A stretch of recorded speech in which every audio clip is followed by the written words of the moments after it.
see it. Don't you get really scared? Video's already started, Liz. Hey, like I said yesterday, this is going to be my review of WrestleMania 1. This is Lisa, my close friend, my sex buddy. Oh, it's true. Anyway, rather than fuck about, I thought I'd just get on with the review of the show. She's probably not going to say very much, and anything she does say, I'm probably going to make fun of. So look forward to any of that. First match on the card, we had Tito Santana go up against the Executioner. This match wasn't. It was probably, I'd say, it was joint best match on the card in terms of the actual wrestling, but it still wasn't a great match. It was fair enough for what it was. Tito sort of pulled the Executioner to a decent match. Executioner wasn't really at the races that day, but Tito went over by submission in the end, locking in the figure 4 leg lock, which I found quite ironic since the match had been built as the Executioner was trying to say that he was going to go after Tito's leg after Greg Valentine had taken it out. So I thought that was quite an ironic way to finish it. What did you think? You said you liked it. You said you liked that match. I like the last one. Well, there you have it. Apparently the whole of WrestleMania... I don't even need to do a review now. Apparently the whole of WrestleMania 1, all of the show was boring, except for the main event. And yeah, even that was a bit boring.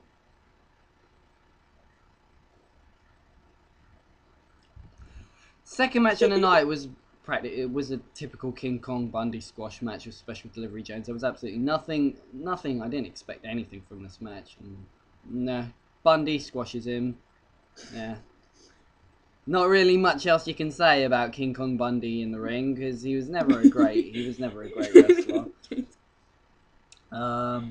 Next match was Ricky Steamboat. Oh god, Ricky Steamboat versus Matt Borne, and this match was so boring. I have all the respect in the world for Ricky Steamboat. I think he's one of the greatest to have ever stepped in the ring.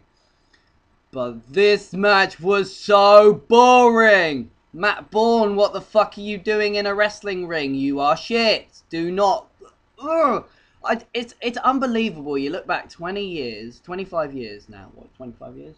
Yeah, 25 years now. 26. And you just go, well, what the fuck was the WWE thinking? Did they just get any idiot in off the street and say, oh, we'll teach this guy how to wrestle? Because this guy couldn't wrestle! This guy couldn't wrestle! Fortunately, the match was pretty short, so we got over and done with pretty quickly, and the right man went over. Steamboat went over, getting the win. I can't even remember how. Was it like a flying forearm or something? Something stupid. Oh, then we had David Sammartino, who had his father Bruno in his corner, which I love the irony in that the biggest cheer, the biggest pop of the night came when the ring announcer, I think it was Howard Finkel. Yeah, I think it was Howard Finkel. He announced that Bruno was in his corner. That got the loudest cheer of the entire night. That says a lot. That says a lot about as much as WrestleMania 1 was groundbreaking. Bruno Sammartino is still the most revered champion of all time. Anybody argue that point with me, you can fuck off. And David Sammartino went up against Brutus Beefcake, who had John Valiant, not Johnny Valiant, John Valiant in his corner. That was interesting, to say the least. I think we kind of dozed off a bit during that match. It was that boring. I think we actually went off and had a conversation about going to see Scream 4 on Friday, which if you haven't seen the Scream movies, you should definitely check them out because they were better than this. All of them, even Scream 3, which was fucking awful, was better than this. And whilst I'm a wrestling fan and everything, but just as a show in terms of what it was at the time, it was fair enough. But by today's standards, it was actually the way WWE's putting out shit shows and the way TNA's putting out shit shows. This might be a groundbreaker. But Sammartino versus Beefcake. Oh wow, this was worse than Ricky Steamboat versus Matt Borne. I literally, I do not tend to tune out during wrestling matches. I tuned out during this match, and I was just sat there thinking, what the hell are they doing? And there wasn't a finish, and that pissed me off even more. And what? Why even bother? Next match was, I think this was another semi-decent match. The Intercontinental Championship match. Greg Valentine defended the title against Junkyard Dog. And they too had a good, fair enough, back and forth encounter.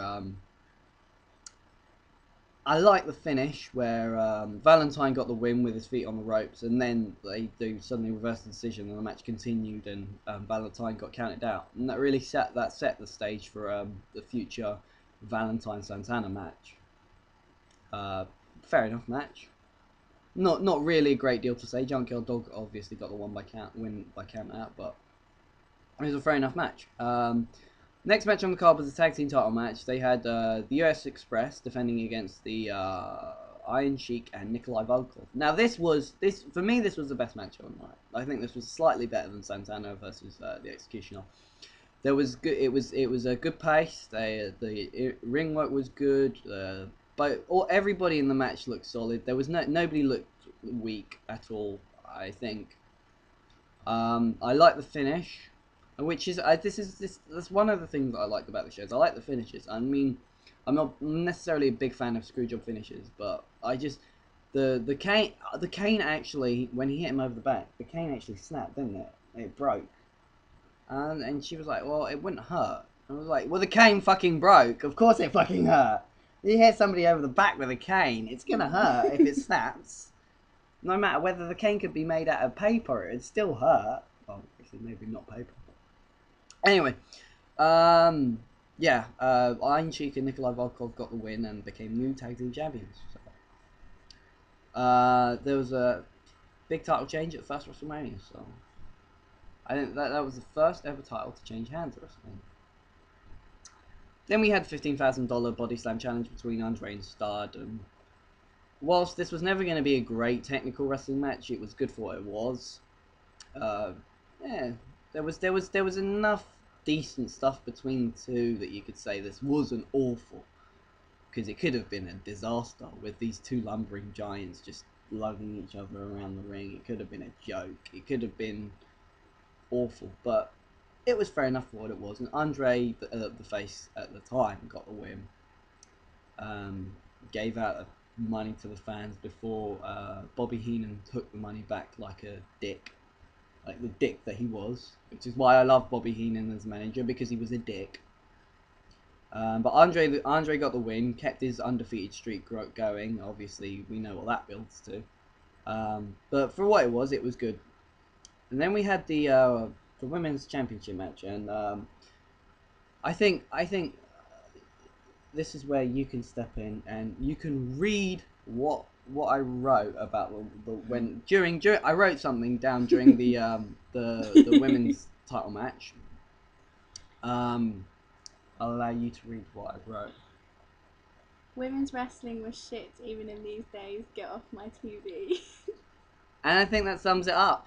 I really do. I think that sums up everything about women's wrestling for the most part. I have respect for certain female wrestlers. I have respect for people today like Beth Phoenix and Natalya, Awesome Kong and Gail Kim, people who can actually wrestle. I have respect for people who used to be able to wrestle, like Lita, not Trish Stratus because she can't wrestle. People like the Fabulous Moolah, who was at ringside for this match but didn't actually compete. All these people who could wrestle, and you had Leilani Kai, who couldn't wrestle, versus Wendi Richter, who couldn't wrestle. And that's your WrestleMania match, ladies and gentlemen. These women representing the company, the biggest company in the world, the biggest show in the world. Yeah.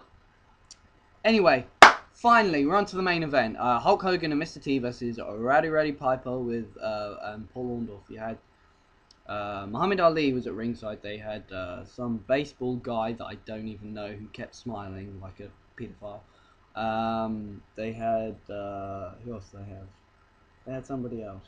They had Pat Patterson as the referee, and they had Jimmy Snooker in the corner of Hogan and Mr. T, and they had Cowboy Bob Orton in Piper and Orndorff's corner. This is always going to be thought of as a big match, because if this match hadn't sort of delivered in the fans' eyes, then WrestleMania might never have taken off. So, whilst I can say this match was not great, this match is it sort of set the stage for what came next. And 26 WrestleManias later, you can't really say this match didn't do a lot for the business, because if this match hadn't have happened, then WrestleMania would not be what it is today. And whilst this match wasn't great in the ring, because Mr. T was involved, Mr. T, I think we all know who Mr. T is, and Mr. T ain't no wrestler. I pity the fool who gets in the ring with Mr. T. I do! I pity the fool who gets in the ring with Mr. T. Because he will just make you look like an idiot. I mean, he made Piper look silly. I don't know, I don't even remember if he got in the ring with Orndorff. But Orndorff and Hogan, they probably had the best exchanges of the match towards the end. And another screwy finish, but it worked alright, I guess. I mean, for what it was, and you can't really expect a lot. And it was never going to be the great technical match that you might hope for at WrestleMania. It was there to draw fans, and it did that. It drew fans. It got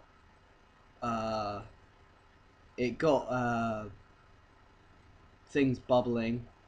You got new fans because of the show and because of this match in particular.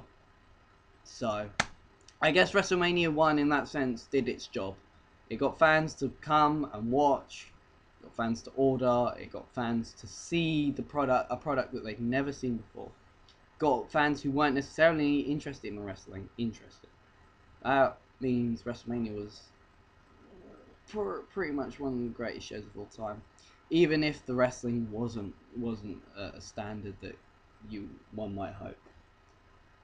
She's not said as much as I hoped she would, because she says some really daft things sometimes, and I just really, really hoped that she'd say something silly to make fun of. So, unfortunately, you don't quite get the comedy that I'd hoped for.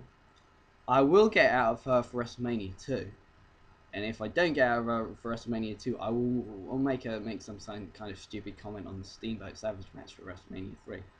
I've got 26 more WrestleManias to get through where I can take the piss out of her. If I have to, I will just take the piss out of her for being her. If I have to. So until next time, rate, comment, subscribe. Let me know your opinions on WrestleMania 1, because whilst I don't necessarily think it was a great wrestling show, it was a great show. Peace.